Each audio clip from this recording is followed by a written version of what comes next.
Vale la pena señalar que el entonces denominado Registro de la Propiedad Industrial estaba situado en los sótanos del que hoy es Ministerio de Agricultura y el suelo de los despachos estaba asfaltado. Parece ser que en invierno, debido a las deficiencias en el suministro de combustible, hubo algún funcionario que alimentó la calefacción con documentos del archivo, utilizando para ello, por razones obvias, los más antiguos. Aquellos anteproyectos de ley de patentes no prosperaron, especialmente por la oposición de los laboratorios químico-farmacéuticos españoles a admitir la patente de producto para las sustancias químicas y los medicamentos.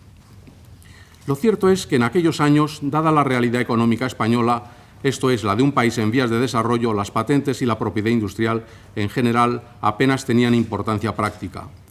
Hubo que esperar hasta los años 80 para que se renovara la legislación sobre propiedad industrial, como una de las consecuencias importantes jurídicamente de la adhesión de España a la Comunidad Económica Europea en el año 1986. Pero lo que hay que destacar es que esta materia, la propiedad industrial, que hasta los años 80 era marginal en todos los ordenamientos jurídicos, pasó a ser una materia de extraordinaria importancia, ante todo en las negociaciones comerciales internacionales y, como consecuencia de ello, en los distintos ordenamientos jurídicos. Ello fue debido a la constatación por parte de los países más desarrollados de que sus balanzas de pagos y sus economías dependían básicamente de la protección de los bienes inmateriales, protección por la propiedad industrial, esto es, la tecnología, los signos distintivos básicamente, y también la protección de las obras objeto del derecho de autor, incluidos los programas de ordenador. Esa trascendencia económica es la que dio lugar al convenio ATPIC firmado en Marrakech en el año 1994 como anexo al convenio de la Organización Mundial del Comercio. El resultado de esta evolución es que la propiedad industrial alcanza un protagonismo hoy día que no hubiera podido imaginarse 30 años antes, tanto a nivel internacional como nacional. A nivel nacional es muy gráfico señalar que del registro de la propiedad industrial situado en un sótano con suelo de asfalto se ha pasado a la Oficina Española de Patentes y Marcas, que ocupa una torre de 18 plantas en el Distrito Financiero de Madrid. Así resulta que hoy día la propiedad intelectual en sentido amplio se rige básicamente por lo dispuesto en los tratados internacionales y por las normas de la Unión Europea, de manera que la libertad del legislador nacional está muy limitada. Ello implica, entre otras cosas, que los intereses que subyacen a este tipo de normas han de ser defendidos en los foros internacionales o comunitarios europeos. Y no cabe ignorar la gran importancia que tienen muchos de los temas actualmente en discusión a nivel global, como son, por ejemplo, la problemática que plantean las patentes para medicamentos, especialmente los medicamentos antisida en los países menos desarrollados, o los intentos de protección de los recursos biológicos de los países en vías de desarrollo, o la protección de los conocimientos tradicionales o del folclore. A nivel comunitario europeo, los temas en discusión tienen también gran trascendencia para España. Me refiero a la pretensión de suprimir la exigencia de traducción al español de las patentes europeas concedidas para España, o a los proyectos de someter los litigios referentes a patentes europeas concedidas para España a la jurisdicción de tribunales europeos situados fuera del territorio español y con utilización de idiomas extranjeros. En los años 60 participé también en un seminario de Derecho Mercantil que patrocinaban la Fundación Ford y el Banco Urquijo sobre el derecho antitrust, que constituía en aquellos momentos una novedad tanto a nivel europeo como a nivel interno español.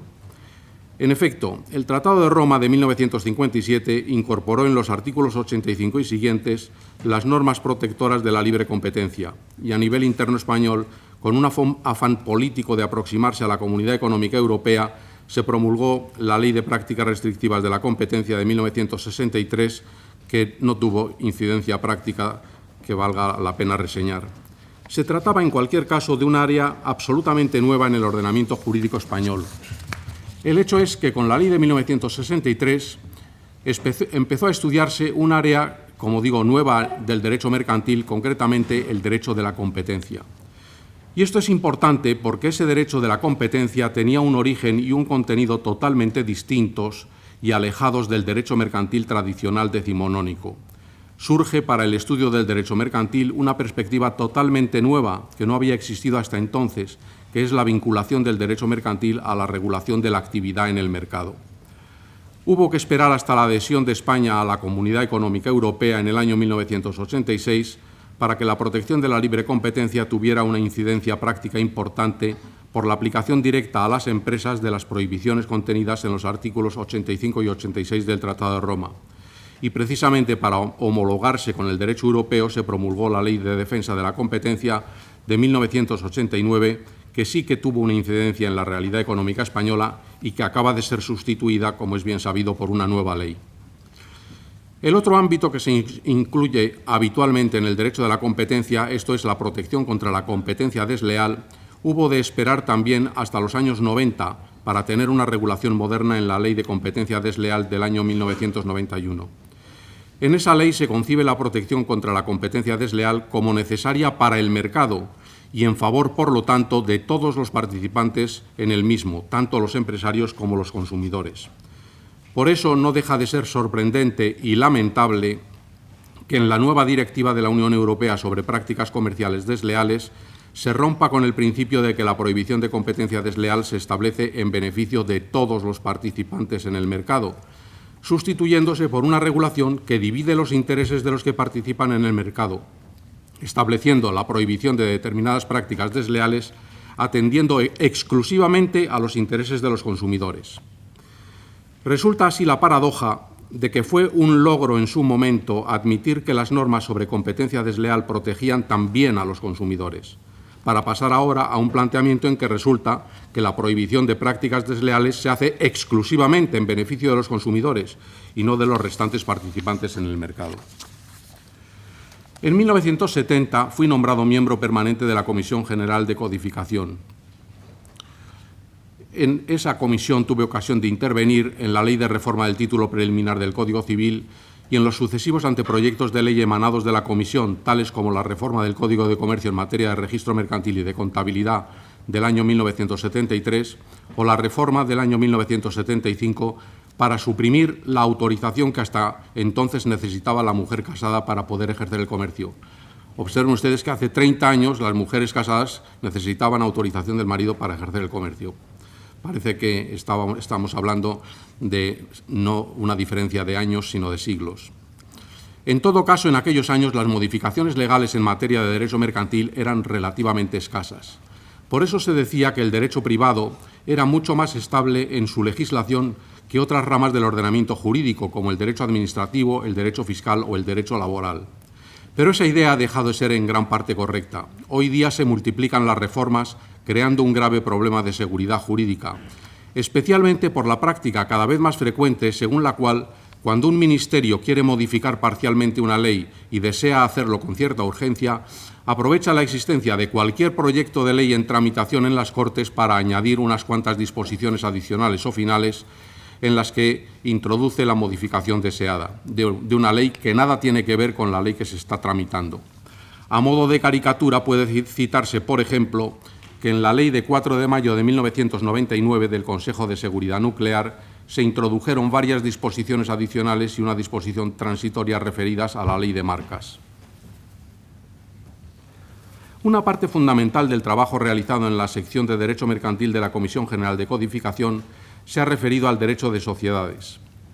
En los años 70 se trabajó en un anteproyecto de Ley General de Sociedades Mercantiles, siguiendo el ejemplo de la Ley francesa de 1966, pero ese anteproyecto se abandonó para preparar el texto que daría lugar al anteproyecto de Ley de Sociedades Anónimas de 1979, que se inspiraba en las directivas comunitarias y que no prosperó, al ser rechazado por sectores empresariales importantes que se encontraban muy a gusto con la Ley de Anónimas de 1951. Hubo, pues, que esperar a la adhesión de España a la Comunidad Europea y a la consecuente obligación de transponer las directivas comunitarias sobre sociedades anónimas para que viera la luz la ley del año 1989. Es extraordinariamente significativo de la importancia que la adhesión de España a la Comunidad Económica Europea tuvo en el ámbito jurídico el hecho de que la regulación de las sociedades anónimas del anteproyecto de 1979, directamente inspirada en las directivas comunitarias, no pudo prosperar como proyecto de ley y, sin embargo, 10 años más tarde, una vez incorporada España a la Comunidad, el texto que transponía esas mismas directivas llegó a ser ley sin ninguna clase de problemas. Posteriormente se elaboró en la Comisión y se promulgó la vigente Ley de Sociedades de Responsabilidad Limitada. Después de esos cambios, a diferencia de lo que ocurría antes de 1989, se crean, como es lógico, muchas menos sociedades anónimas que sociedades de responsabilidad limitada. Así, por ejemplo, según las estadísticas del Registro Mercantil Central, en el año 2006 se constituyeron 2.029 sociedades anónimas, mientras que el número de sociedades de responsabilidad limitada de ese año fue de 141.830. La Ley de Sociedades de Responsabilidad Limitada de 1995 aportó además otra importante novedad, como fue la introducción en nuestro ordenamiento jurídico, por transposición de la correspondiente directiva comunitaria, de la sociedad unipersonal, tanto de responsabilidad limitada como anónima. La introducción de esa modalidad societaria ha dado lugar, como es obvio, a una nueva problemática, por cuanto ya no puede considerarse como un requisito para la constitución y existencia de una sociedad la pluralidad de socios. Bien es cierto que la sociedad unipersonal tiene que entenderse como un supuesto absolutamente excepcional en el ámbito societario que da apariencia de sociedad a lo que realmente es un patrimonio separado. En la evolución de la regulación de las sociedades mercantiles hay que destacar la extraordinaria importancia que han tenido y siguen teniendo las directivas comunitarias.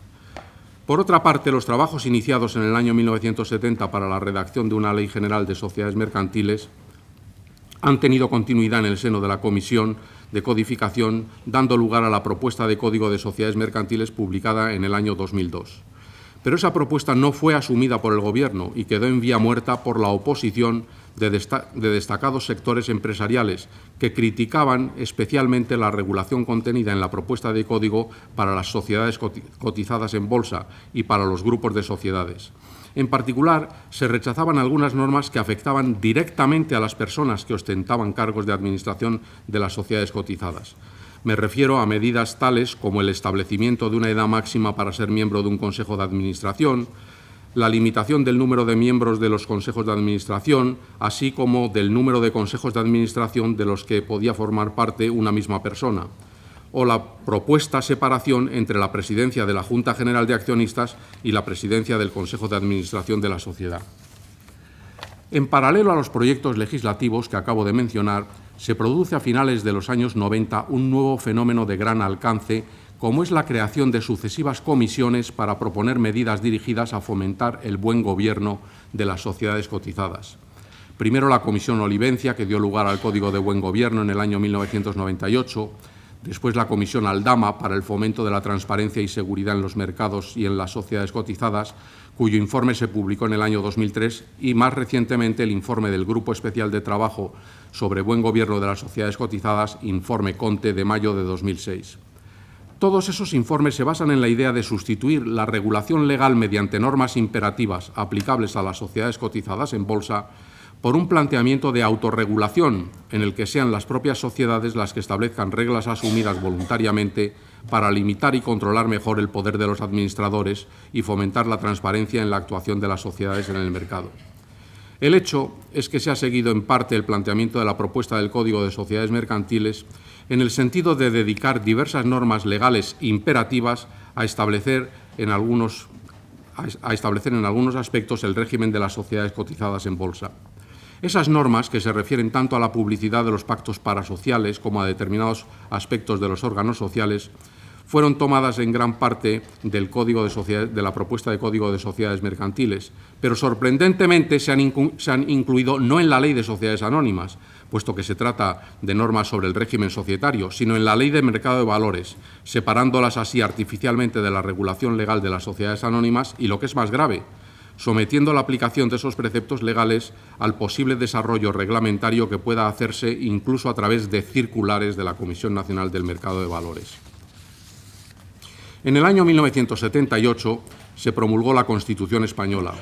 con una incidencia destacadísima en todo el ordenamiento jurídico español y también, por supuesto, en el derecho mercantil, en relación con el cual se contienen normas que le afectan directamente.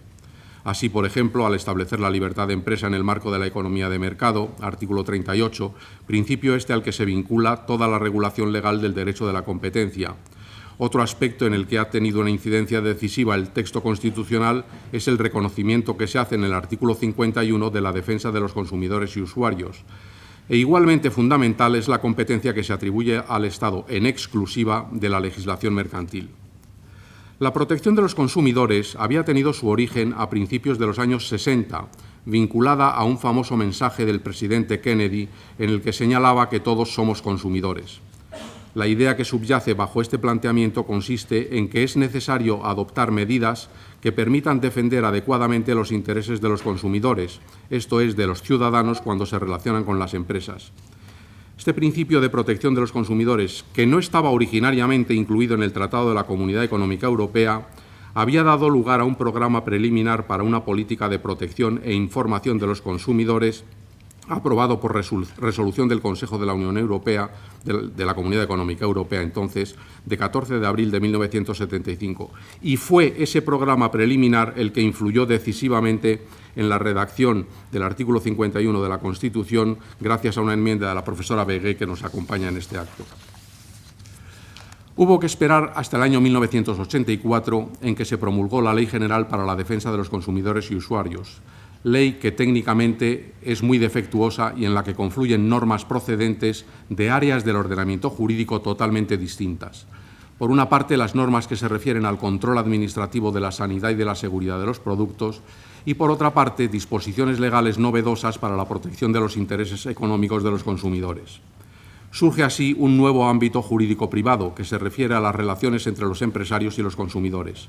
Es un conjunto normativo que se desarrolla en paralelo a la regulación tanto del Código Civil como del Código de Comercio. Se crea así una complicación adicional en nuestro sistema jurídico de normas jurídico-privadas.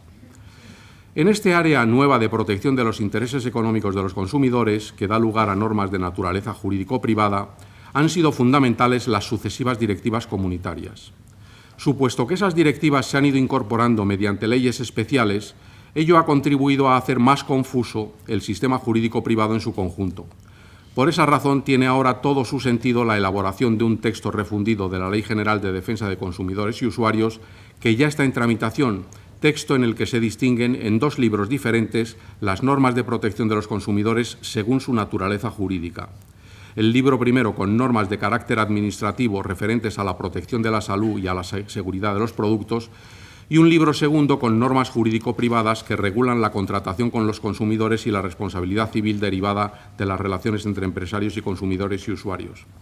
Esta distinción entre normas administrativas y normas jurídico-privadas en el ámbito de la protección de los consumidores tiene la mayor importancia por cuanto en el ámbito de las normas administrativas la competencia legislativa corresponde en gran medida a las comunidades autónomas, de tal manera que puede decirse que cada comunidad autónoma tiene en ese ámbito jurídico-administrativo su propia ley de consumidores y usuarios.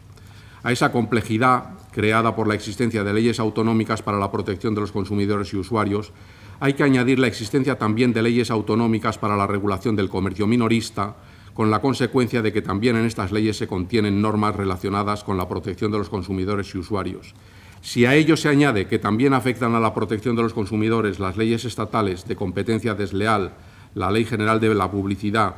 y la Ley de Ordenación del Comercio Minorista, se comprende que se ha creado una situación absolutamente inaceptable desde el punto de vista de la unidad del mercado. El cambio en materia de títulos valores ha sido también espectacular, por cuanto la Ley Cambiaria y del Cheque de 1985 incorporó las leyes uniformes de Ginebra de los años 1930 y 31 en materia de letra de cambio, pagaré a la orden y cheque. Aunque hay que reconocer que lo más relevante del cambio que se ha producido es que la letra de cambio ha pasado a ser utilizada hasta cierto punto marginalmente. Vinculada al cambio tecnológico está también la transformación de los títulos valores en valores a secas, esto es, en títulos que carecen de documentación en papel, como ocurre con las acciones cuyo soporte son las anotaciones en cuenta. En materia de obligaciones y contratos, ha tenido una gran trascendencia el Convenio de las Naciones Unidas sobre contratos de compraventa internacional de mercaderías, la llamada Convención de Viena, que tiene gran trascendencia no solo a nivel internacional por haber conseguido finalmente integrar en una misma regulación principios derivados del derecho continental europeo y del derecho anglosajón, sino también por el cambio que significa especialmente al introducir la exigencia de conformidad de los bienes vendidos. Igualmente constituye una novedad fundamental la utilización de las redes informáticas para la contratación. Bien es cierto que el problema que plantean las redes informáticas no solo afecta al tema de la contratación, respecto del cual no ha sido difícil una integración de los nuevos supuestos de hecho en la regulación general de obligaciones y contratos, sino que han surgido nuevos problemas como son los que se refieren a la firma electrónica, a la responsabilidad de los prestadores de servicios de la sociedad de la información o la titularidad y utilización de los nombres de dominio. Pero en materia de obligaciones y contratos ha surgido en los últimos tiempos una problemática que era impensable antes de la existencia de la Constitución y de los estatutos de autonomía. Hasta muy recientemente, la doctrina mercantilista era totalmente favorable a la unificación del derecho de obligaciones y contratos, integrando en unos mismos textos legales las normas en la materia que serían aplicables indistintamente tanto a los contratos civiles como a los mercantiles. Pero ese planteamiento se ha visto alterado como consecuencia de la promulgación en alguna comunidad autónoma de leyes y códigos autonómicos en los que se incluye la regulación de temas relacionados con las obligaciones y contratos. En realidad,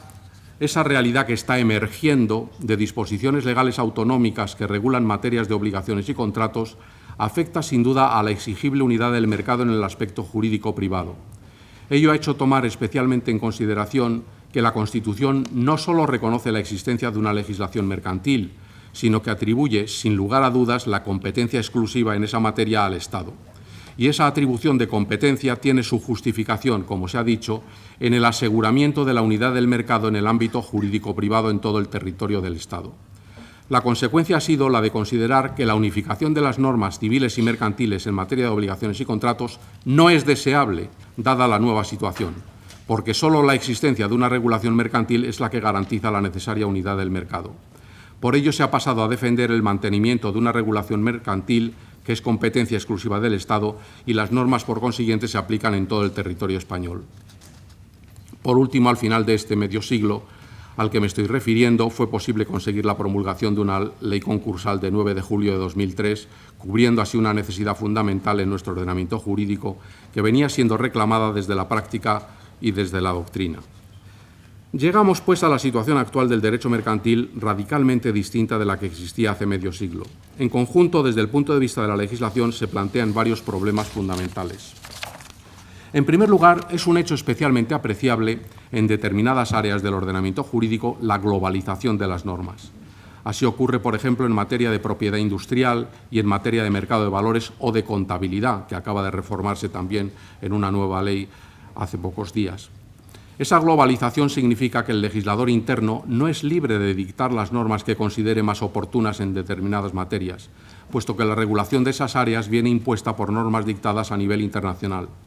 De ahí la extraordinaria importancia que tiene la participación activa en los foros donde esas normas internacionales se establecen, con el fin de que se tengan en cuenta los intereses de nuestro país en las reglas que se adopten. La misma situación se plantea en relación con el derecho europeo, puesto que las directivas y reglamentos comunitarios inciden directamente en la regulación legal vigente en España. Es pues necesario esforzarse en influir en la elaboración de esas normas a nivel comunitario para que se tengan en cuenta los intereses y planteamientos del ordenamiento jurídico español, puesto que una vez adoptadas las normas comunitarias han de ser acatadas y aplicadas en el territorio español. Y finalmente se plantea en la actualidad la necesidad de proceder a lo que puede denominarse una recodificación mercantil. En efecto, la actual dispersión y proliferación de leyes mercantiles da lugar a la falta de seguridad jurídica, por lo que la integración de todas esas disposiciones legales en un único texto resulta muy deseable. La integración en un texto de toda la legislación mercantil permitirá conocer fácilmente las normas que rigen en todo el territorio del Estado para asegurar la unidad del mercado en el ámbito jurídico privado. Esa nueva codificación no solo sirve a la unidad del mercado y a la seguridad jurídica, sino que además implica la modernización de la normativa jurídico-mercantil. Entre las exigencias de la modernización está la nueva perspectiva en la que se basa actualmente el derecho mercantil, que trata de regular el estatus de quienes actúan en el mercado y las actividades que tienen lugar en él. La modernización exige, sin duda, que se tengan en cuenta la incidencia de las nuevas tecnologías en la publicidad legal, la contratación, el régimen jurídico de los valores o la prestación de servicios en la sociedad de la información.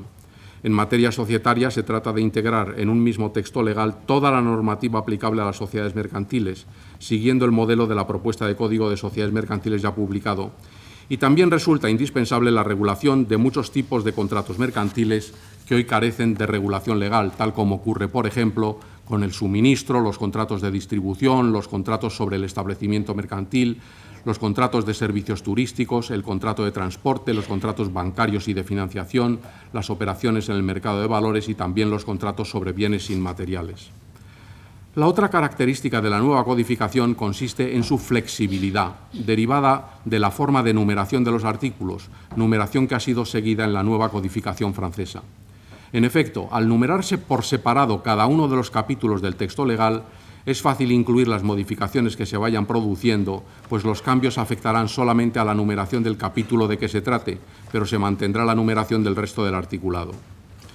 El valor de un código con las características mencionadas es realmente extraordinario, porque no puede olvidarse que una legislación clara, técnicamente correcta, debidamente actualizada y relativamente estable es garantía no solo de una mejor justicia, sino que además tiene un impacto económico de primera magnitud, por facilitar las decisiones empresariales, evitar en gran medida los litigios y aumentar la previsibilidad de los fallos en los procedimientos judiciales.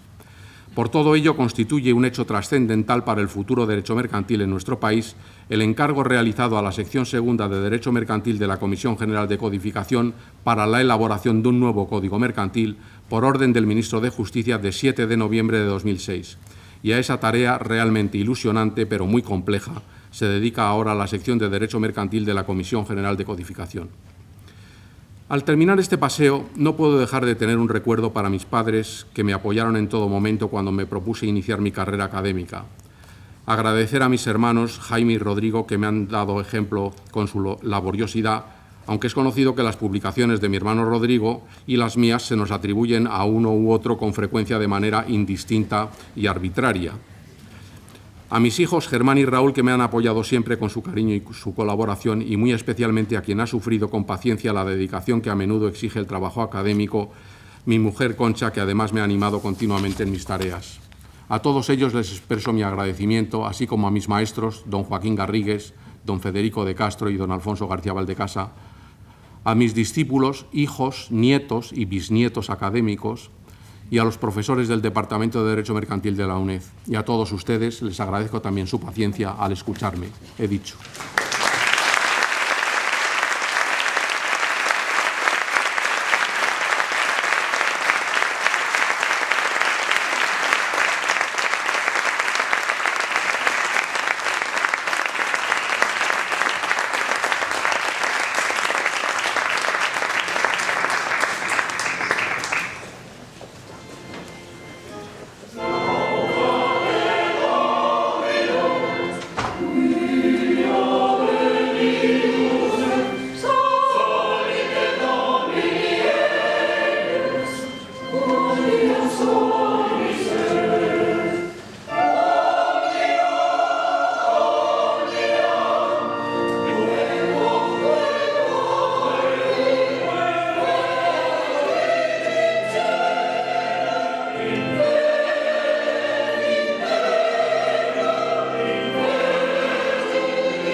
Muchas gracias, doctor Berkovich.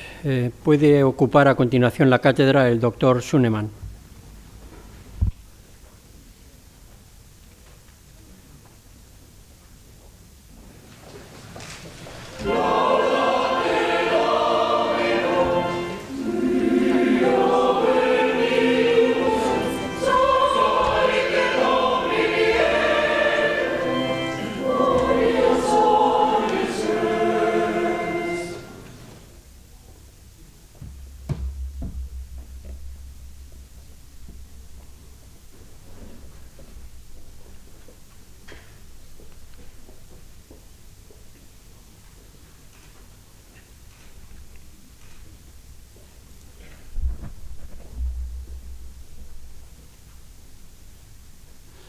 Señor rector magnífico, excelentísimas e ilustrísimas autoridades,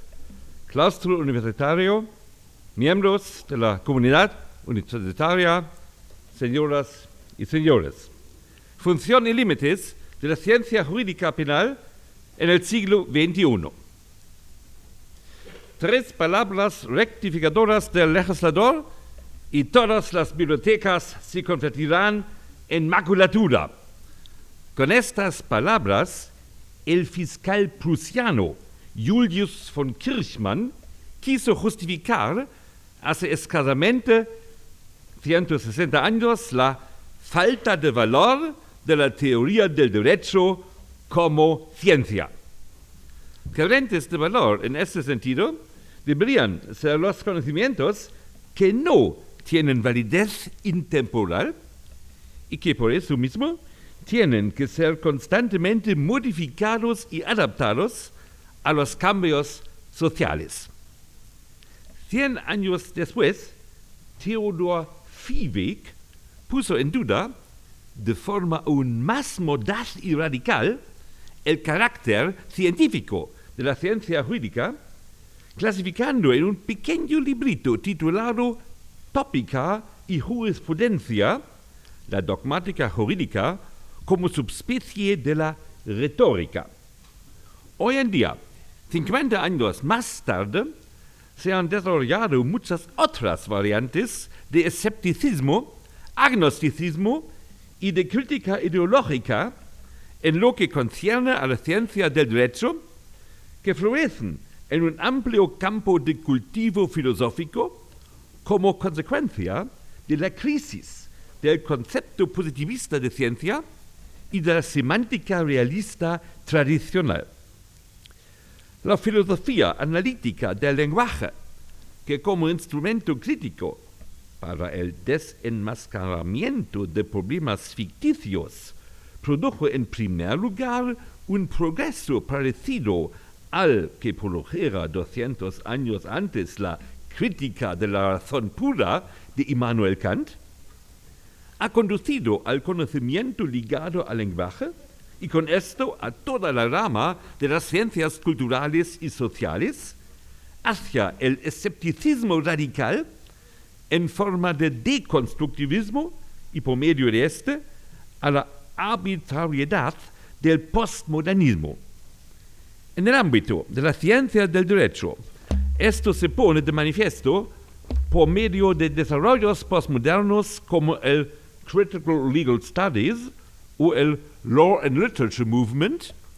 que cree poder probar la falta de valor teórico científico de la dogmática jurídica, más afirmada que razonada por Julius von Kirchmann hace 160 años, con la idea de la deconstrucción arbitraria y reiterada sucesivamente una vez tras otra del mismo modo arbitrario de los textos legales, así como de las proposiciones dogmáticas interpretativas de estos. A mi modo de ver, hoy en día, estas corrientes tan influyentes en las ciencias filosóficas se basan en un irracionalismo oculto que erróneamente hace de los límites del conocimiento científico jurídico la propia esencia de la ciencia del derecho, destruyendo así su función social, que no es otra que el control mediante la razón de la arbitrariedad de quienes ostentan el poder. En ninguna otra parte esta función es tan indispensable como en derecho penal y en ninguna otra época, desde el grandioso avance que supuso la ilustración penal del siglo XVIII, se ha puesto en peligro esta función de forma tan extrema como en la fase actual de europeización y globalización, ya que en la media hora de que dispongo sería demasiado atrevido calcular y exponer una